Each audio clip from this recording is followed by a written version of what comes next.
Unis. Assalamualaikum warahmatullahi wabarakatuh. Waalaikumsalam warahmatullahi wabarakatuh. Selamat siang semuanya. Siang. Yang terhormat Mr. Imam Sudarmaji, SPDMPD, selaku dosen dengan mata kuliah ICT, dan teman-teman yang saya cintai. Kami berdiri di sini untuk mempresentasikan materi yang berjudul Konsep Dasar ICT. Sebelum memulai materi, alangkah baiknya saya memperkenalkan grup saya. Nama saya Nurhaliza selaku moderator dan pembicara kedua. Nama saya Yesri Hatibah selaku pembicara pertama. Nama saya Nasya Uhasna selaku pembicara terakhir. Oke, mari kita mulai materi pertama dengan pembicara pertama. Silakan Lili.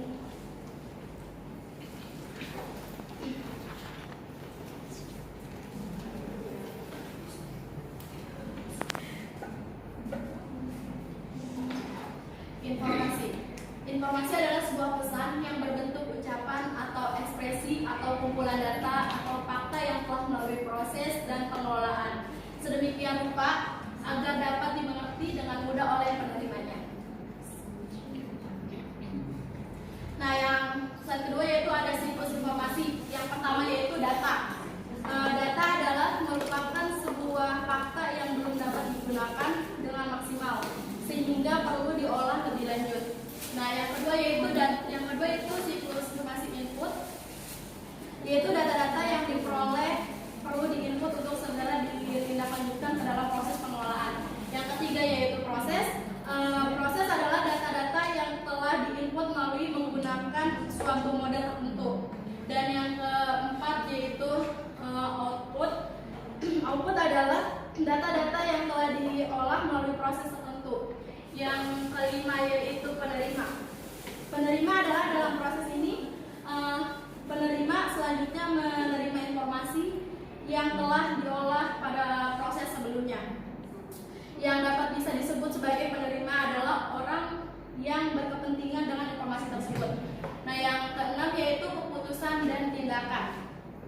Keputusan dan tindakan adalah setelah informasi tersebut sampai kepada penerima yang berkepentingan, maka penerima akan membuat suatu keputusan dan melakukan suatu tindakan. Dan yang terakhir adalah hasil dan tindakan. Hasil dan tindakan adalah penerima yang telah membuat suatu keputusan dan melakukan suatu tindakan, maka akan menghasilkan tindakan yang akan memerlukan sejumlah data untuk menyelesaikannya. Selanjutnya yaitu teknologi informasi, yaitu suatu hal yang berkaitan dengan perkembangan SI atau disebut sistem informasi. Jika dibedah susunan katanya, yakni kata teknologi dan informasi, dalam istilah yaitu teknologi informasi dapat diartikan sebagai rekayasa yang dihasilkan oleh manusia terhadap proses penyampaiannya informasi yang terjadi antara pengiriman dan penerima. Selanjutnya yaitu ICT. ICT adalah teknologi yang memungkinkan penggunaannya untuk mengakses informasi dengan menggunakan fasilitas yang menunjukkan berbagai kemudahan, baik informasi yang disajikan dalam bentuk suara, tulisan, visual maupun dalam bentuk simbol atau lambang-lambang informasi lainnya. Selanjutnya akan dijelaskan oleh Lisa.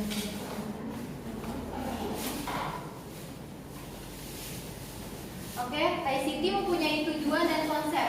Tujuannya ICT adalah betulnya untuk memastikan bahwa seseorang khususnya yang berada pada lingkungan sekolah, kampus atau kantor dapat terjamin aksesnya kepada sumber daya ICT atau TIK, baik itu fasilitas pembelajaran, pengajaran, penelitian, penyebaran ilmu pengetahuan dan lain sebagainya yang terkait dengan ICT. Jadi tujuan ICT itu untuk membantu seseorang yang menggunakan ICT tersebut. Konsepnya meningkatkan produktivitas yang efisien, terutama dalam lembaga pendidikan dan lembaga-lembaga besar lainnya.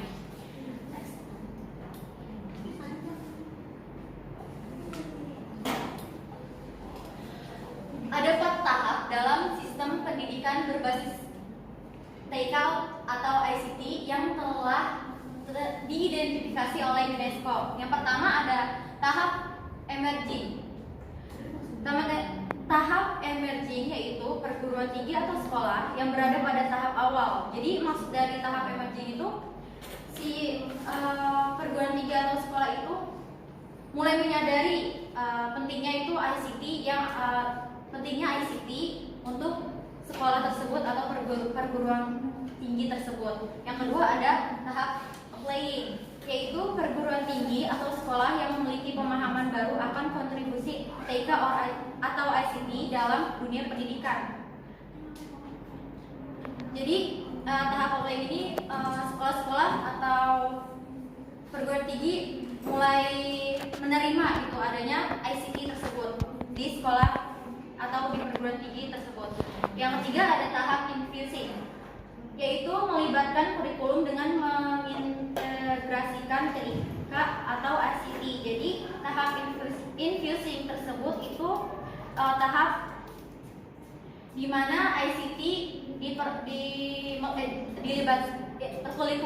kurikulum dilibatkan ke dalam ICT.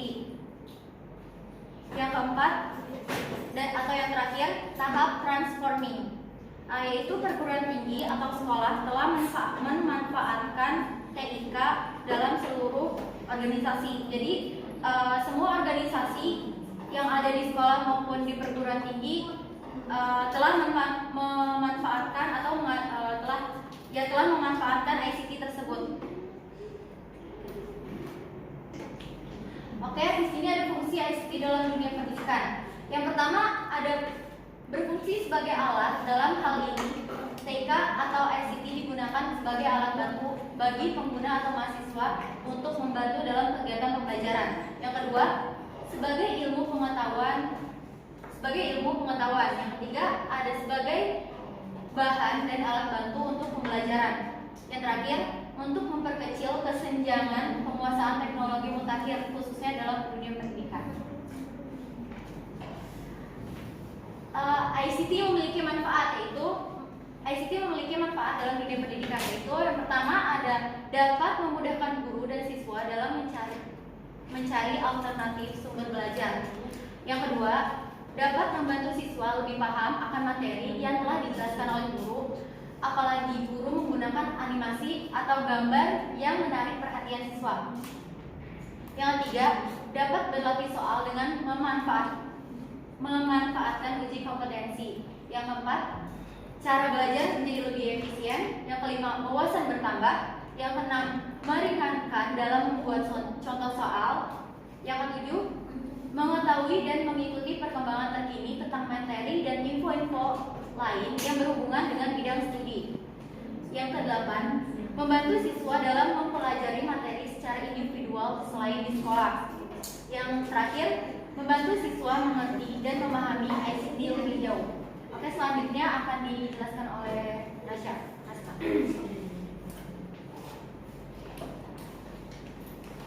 Baik, di slide berikutnya ada peran dan penerapan ICT. Di dalam peran dan penerapan ICT ini ada 4 bidang. Yang pertama, bidang bisnis dan industri. Jadi di dalam bidang bisnis dan industri kita mungkin udah mengenal ya istilah e-commerce, yaitu Tokopedia, Bukalapak, dan e-commerce itu lainnya. Dan di dalam bidang bisnis dan industri tersebut dikenal juga istilah e-banking, yaitu ketika kita ingin melakukan transaksi pembayaran tanpa melalui ATM.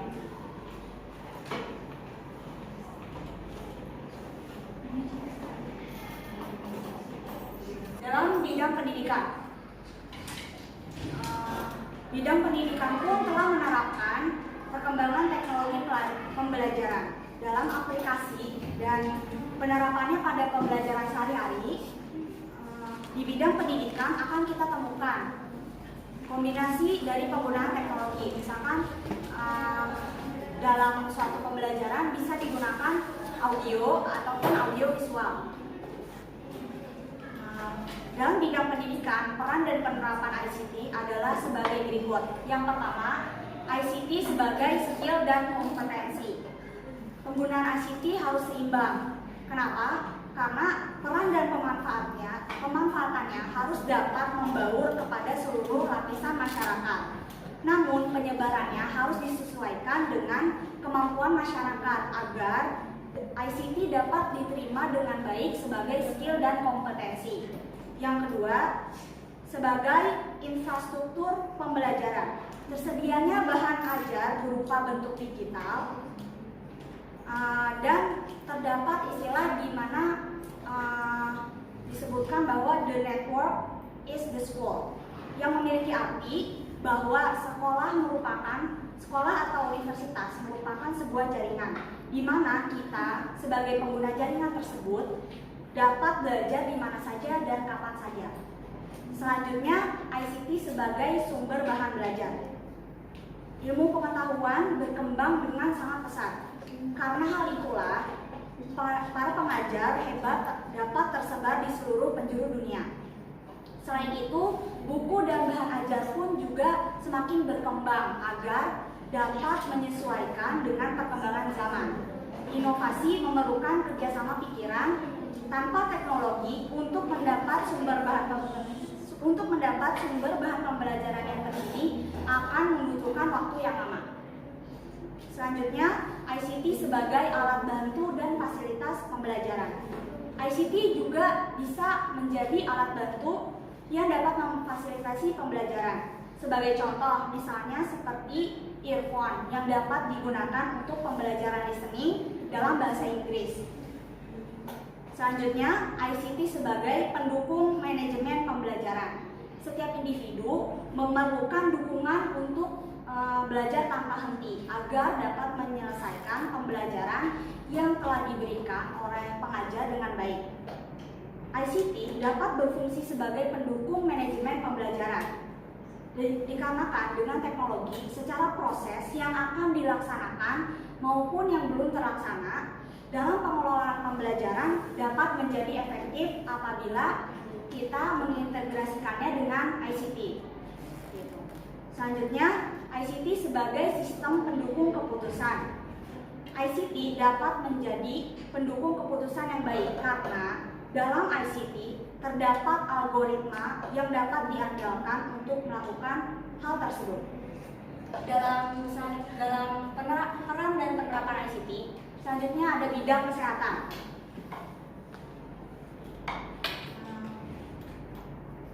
Di dalam bidang kesehatan sudah memberikan pembaruan terpadu pada pola juru medis untuk mengetahui riwayat penyakit pasien, yaitu dengan sistem berbasis kartu pintar atau smart card, contohnya kartu Indonesia Sehat, yang dapat digunakan juru medis agar dapat mengetahui riwayat penyakit pasien yang datang ke rumah sakit. Karena dalam kartu tersebut, para juru medis sudah dapat mengetahui riwayat penyakit pasien. Yang terakhir ada bidang pemerintahan. Penerapan ICT dalam bidang pemerintahan biasa disebut dengan e-government. Adapun tujuan pemanfaatannya dalam pemerintahan agar pelayanan terhadap warganya menjadi lebih efektif dan mudah serta efisien. Selanjutnya ada penerapan dalam bidang pendidikan yang tadi saya sebutkan. Yang pertama adalah ICT sebagai skill dan kompetensi. Yang kedua, ICT sebagai infrastruktur pembelajaran. Yang ketiga, ICT sebagai sumber bahan belajar. Yang keempat, ICT sebagai alat bantu dalam pembelajaran. Yang kelima, ICT sebagai pendukung dalam manajemen pembelajaran. Yang keenam, ICT sebagai sistem pendukung keputusan. Dan yang terakhir, ICT dapat menjadi pendukung keputusan yang baik. Next. Slide selanjutnya terdapat kelebihan ICT. Yang pertama, melalui ICT, gambar-gambar dapat lebih mudah digunakan dalam proses mengajar dan memperbaiki daya ingat dari para murid. Kenapa bisa dibilang memperbaiki daya ingat dari para murid? Karena dengan melihat itu dapat membantu siswa untuk memahami materi dengan lebih baik. Selanjutnya, melalui ICT, para pengajar dapat dengan mudah menjelaskan instruksi-instruksi yang rumit dan memastikan pemahaman dari para murid. Contohnya seperti ketika saya menjelaskan kepada kalian saat ini, saya menggunakan media PowerPoint agar lebih mudah dalam menjabarkan poin-poin yang akan saya sampaikan. Selanjutnya, melalui ICT, para pengajar dapat membuat kelas interaktif dan membuat proses belajar mengajar menjadi lebih menyenangkan, yang dapat memperbaiki tingkat kehadiran dan juga konsentrasi dari para siswa. Jadi ketika kita menggunakan media berbasis ICT, itu akan meningkatkan semangat dan pemahaman para siswa. Dan yang terakhir, mempermudah akses terhadap informasi terbaru. Seperti yang kita ketahui saat ini, kita dapat dengan mudah mengakses informasi dari mana saja dan kapan saja melalui handphone pintar ini. Selanjutnya ada kekurangan ICT. Yang pertama, permasalahan dalam pengaturan dan pengoperasian dari alat tersebut. Ada kalanya nggak semua orang bisa cepat paham dengan alat baru yang harus dioperasikan untuk mengajarkan sesuatu yang berbasis ICT. Jadi ketika kita misalkan menemukan sebuah aplikasi baru dan kita nggak tahu cara pakainya dan nggak semua orang bisa cepat tangkap bagaimana langkah-langkah penggunaan aplikasi tersebut. Yang kedua, ada terlalu mahal untuk dimiliki. Ada kalanya ICT tersebut udah banyak dapat menunjang kebutuhan kita, tapi kita nggak bisa memilikinya karena nggak punya uang misalnya gitu. Yang ketiga, kesulitan untuk para pengajar dengan pengalaman yang minim dalam penggunaan alat ICT. Untuk guru-guru atau pengajar-pengajar yang tidak familiar dengan teknologi, jarang ngajar pakai slide, itu akan menyulitkan mereka ketika mengajar, tapi harus menggunakan ICT. Yang keempat, malas untuk bersosialisasi. Dan saya rasa kalian semua dan saya pun juga merasakan seperti itu. Jadi ketika kita udah nyaman dengan ICT, nyaman dengan teknologi, ada kalanya kita jadi malas bersosialisasi, mager. Selanjutnya, meningkatkan penipuan dan juga kejahatan cyber. Dan yang ini pasti banyak ditemui ya di sekitar kita. Penipuan melalui telepon misalnya atau melalui SMS. ICT ini bisa meningkatkan penipuan dan kejahatan tersebut. Selanjutnya, cyberbullying. Nah, misalkan ketika kita menggunakan sosial media, kita sering lihat kan komentar-komentar pedas daripada netizen julid. Nah, itu juga termasuk cyberbullying. Meskipun kayak sekedar komen jelek banget sih lo, nah itu udah termasuk cyberbullying. Selanjutnya, konten negatif yang berkembang pesat. Seperti yang kita ketahui, teknologi itu nggak bisa kita tahan gitu perkembangannya, karena memang sistemnya itu udah canggih banget. Jadi konten positif juga berkembang pesat, kita jadi tahu banyak informasi. Tapi negatifnya, konten-konten yang julid gitu berkembang dengan pesat juga. Selanjutnya ada fitnah dan juga pencemaran nama baik secara luas. Jadi dengan adanya ICT juga memungkinkan kita untuk menerima celaan atau pencemaran nama baik dari orang-orang yang misalnya nggak suka sama kita gitu. Selanjutnya ada menjauhkan yang dekat. Contohnya kayak kita mau, misalkan kita mau pesan makanan, tapi karena udah ada aplikasi pemesanan makanan yang lebih praktis, jadi kita males gitu untuk jalan buat beli makanan dan lebih memilih untuk memakai aplikasi itu untuk memesan makanan. Padahal jarak dari rumah kita ke restoran tersebut misalkan cuma 1 kilo, dan kita lebih memilih buat pakai aplikasi tersebut karena ya itu tadi bisa jadi alasan salah satu alasannya adalah malas untuk bersosialisasi. Selanjutnya ada mengabaikan tugas dan juga pekerjaan. Ya mungkin kita udah merasakan sendiri ya bagaimana hebatnya kemajuan teknologi dapat membuat kita itu jadi males, tapi di sisi lain teknologi tersebut juga memudahkan kita.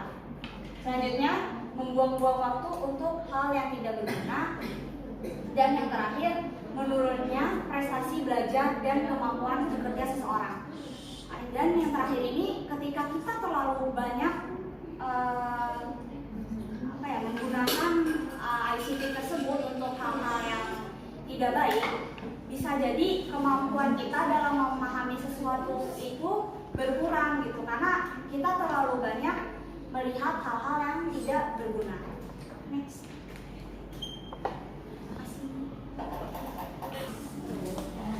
Oke, ada yang ingin bertanya? Assalamualaikum warahmatullahi wabarakatuh. Waalaikumsalam. Nama saya Ilati Alina, saya dari kelompok 6. Saya ingin bertanya, tadi dalam PPT itu untuk ICT itu, dalam penggunaan ICT ada beberapa kekurangan. Salah satunya yaitu mengabaikan tugas dan juga pekerjaan. Jadi pertanyaannya adalah tolong jelaskan maksud dari kekurangan tersebut dan bagaimana cara untuk mengatasi kekurangan tersebut. Terima kasih. Assalamualaikum warahmatullahi wabarakatuh. Nama saya Siti Emma Nazmia dari kelompok 2. Saya ingin bertanya, tadi kan di konsep ICT itu tuh dapat meningkatkan produktivitas yang efisien terutama dalam lembaga pendidikan. Saya ingin tahu contohnya itu seperti apa. Terima kasih. Assalamualaikum warahmatullahi wabarakatuh. Nama saya Setiawati. Saya ingin bertanya kepada kelompok 3. Apa problem mendasar yang masih dihadapi guru-guru di Indonesia berkaitan dengan penerapan atau pengaplikasian teknologi di dalam kelas? Terima kasih. Terima kasih atas pertanyaannya. Izinkan kami untuk mencari jawaban dari pertanyaan-pertanyaan kalian. Terima kasih. Oke, kami akan menjawab pertanyaan dari kalian. Yang pertama, pertanyaan dari Ilyati akan dijawab oleh Lili. Pertanyaan Ilati yaitu mengabaikan tugas dan pekerjaan. Bagaimana cara mengatasi kekurangannya dan jelaskan. Jadi gini, agar tugas tidak terabaikan, alangkah baiknya kita itu harus memanfaatkan waktu sebaik-baik mungkin. Nah, contohnya itu seperti kita mengerjakan tugas ketika deadline. Jadi kita tuh ketika deadline masih jauh, jadi kita tetap bisa memanfaatkan teknologi untuk mengerjakan tugasnya. Dan hal itu contohnya sosial media atau web online. Pada intinya kita itu harus bisa memanfaatkan waktu dengan sebaik-baiknya atau biasa dalam menggunakan password. Oke, terima kasih. Pertanyaan selanjutnya dari Siti Emma dengan pertanyaan contoh ICT dalam lembaga pendidikan.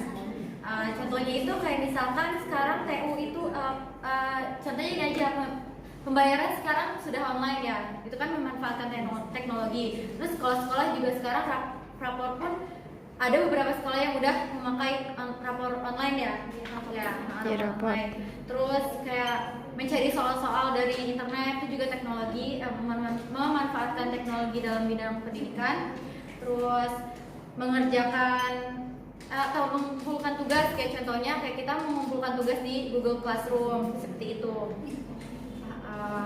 Bagaimana ya, Mak? Oke. Pertanyaan selanjutnya akan dijawab oleh Nasya. Nah, pertanyaannya dari Setiawati, apa problem mendasar yang masih dihadapi guru-guru Indonesia berkaitan dengan penerapan atau pengaplikasian teknologi pendidikan dalam proses pembelajaran? Yang pertama, jadi saya akan membaginya kepada dua hal. Yang pertama ada secara fisik dan non fisik.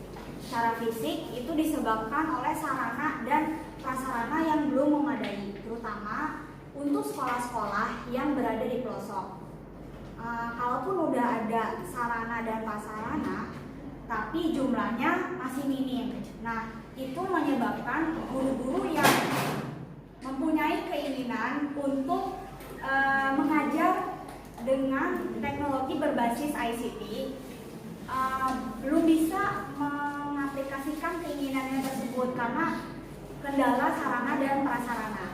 Yang kedua, secara non fisik.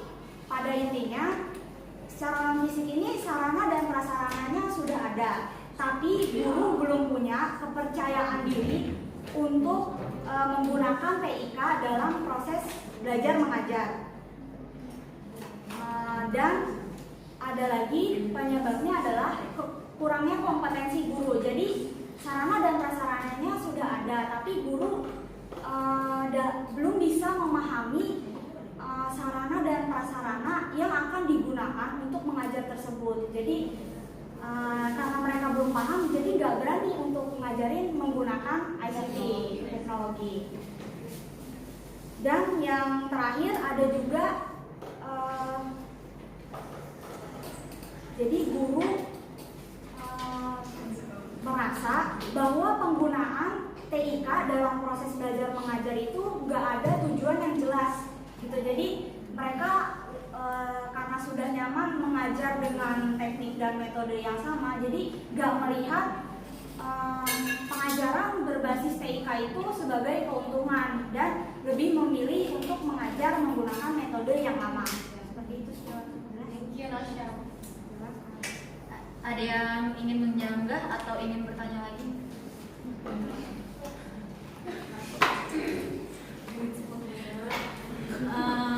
Oke, untuk kelompok 3, saya Mas Rega. Saya ingin menyanggah dengan statement yang telah Nasya jelaskan, bahwa tadi kalau guru itu bisa jadi tidak mempunyai kompetensi ataupun belum bisa menggunakan ICT. Lalu apakah dari pihak menteri ataupun yang berkaitan dalam bidang pendidikan gitu, apakah mereka akan mengadakan seminar ataupun pelatihan untuk para guru yang belum bisa menggunakan ICT dengan baik? Karena kalau misalnya kita menyalahkan guru secara langsung, guru itu salah nggak bisa menggunakan ICT, dan kita menjudge kalau itu guru itu benar-benar salah karena nggak punya kompetensi. So itu kesalahan siapa? Dan kenapa seharusnya itu harusnya ada namanya pelatihan? Jadi bagaimana pandangan Anda? Apakah harus ada yang namanya pelatihan ICT untuk para guru-guru di setiap sekolah? Dan itu saja mungkin sanggahan dari saya. Boleh nyanyi lagi? Iya, silakan. Terima kasih untuk Indah Siregar atas statementnya. Menurut saya itu balik lagi ke pribadi masing-masing dari guru tersebut. Sebenarnya pemerintah itu udah menyediakan banyak banget pelatihan-pelatihan untuk guru-guru. Tapi ya balik lagi ke pribadi guru itu sendiri mau belajar atau enggak. Kadang ada guru yang menyepelekan, ya udah ikut seminar hanya buat formalitas. Tapi ketika di dalam kelas mereka enggak praktekin kepada siswa gitu loh. Jadi kita nggak bisa salahin satu sisi ke pemerintah atau salahin ke guru masing-masing, itu balik lagi ke diri mereka masing-masing. Saya mau menyangka lagi.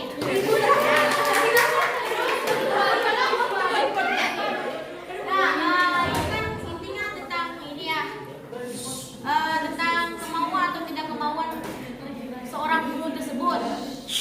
Kalau misalnya kita udah terjun yang namanya langsung ke dunia pendidikan, kita akan menemukan beberapa karakter. Nah, benar kata Wati, itu tergantung dari individunya. Tapi Kalau misalnya dari pihak ibaratnya yang paling atas, di atasnya guru ada lagi kan kepala sekolah, di atasnya kepala sekolah ada lagi kan, itu seharusnya kan ibarat kata melakukan yang adanya pelatihan atau seminar. Walaupun seminar itu ibarat kata maksudnya seminarnya nggak besar-besaran, seminarnya itu cukup untuk pelatihan. Pelatihannya itu ya khusus untuk para guru. Guru yang mana? Guru yang untuk mengajarkan ICT atau penerapan ICT di sekolah. Karena yang namanya ICT nggak bisa ibarat kata orang awam langsung tiba-tiba bisa tanpa adanya nama pengarahan. Nah di sini saya nggak menjudge, oh si ini salah, si ini salah. Tapi saya hanya mengklarifikasi, gak sepenuhnya salah guru. Udah itu aja. Gimana pandangan untuk kelompok 3? Saya akan menyimpulkan aja ya. Jadi dua-duanya benar. Jadi harus ada koordinasi yang jelas antara guru dan Kementerian Pendidikan. Kementerian Pendidikan harus menjalankan tugasnya sebagai penyedia atau penyelenggara pelatihan-pelatihan yang berhubungan dengan ICT. Karena kan ya seiring dengan perkembangan zaman, pembelajaran nggak bisa dilakukan menggunakan metode-metode yang kuno. Jadi Kementerian Pendidikan juga harus peka gitu terhadap situasi tersebut. Jadi guru juga harus dilatih. Sementara itu guru juga harus memiliki kesadaran bahwa perkembangan zaman itu gak bisa kita tahan seperti yang tadi saya bilang. Jadi guru juga harus mau mempelajari ICT demi pembelajaran yang lebih efektif seperti itu.